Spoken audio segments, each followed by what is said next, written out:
طعمها هتتكلمي عليه. بتعمل ايه؟ بتفرج. البت دي اسمها علم نشوى على اليوتيوب وعلى الفيسبوك، بتعمل شويه وصفات يا لهوي. طبخها حلو؟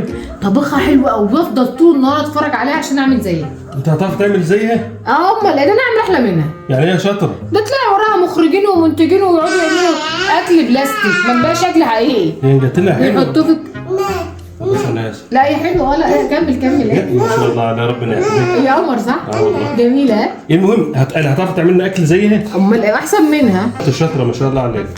مش الدنيا غاليه، ما تحنش عايزاك تبوظ الاكل. انت واثقه في ايه؟ ايه الاخبار؟ ايه انا كويسه الحمد لله. فين الوصفه اللي من عالم جزر دي؟ على وصفه ايه؟ انت بتقول وصفه جميله، اعمل لك وصفه. ما انا عملت اتفرج بالتليفون. عملت سمك. سمك؟ ايه اللي انت عملتيه؟ جبت ست بالراجل بالتليفون، قلت له انا عايزه سمك مشوي بس يكون نوع حلو ومبطرخ، فجاب. ايوه، ايه اللي انت اخترعتيه؟ ايه اللي انت عملتيه من دماغك؟ ايه فين ايه اللي انا عملته بايدي يعني؟ عملت رز.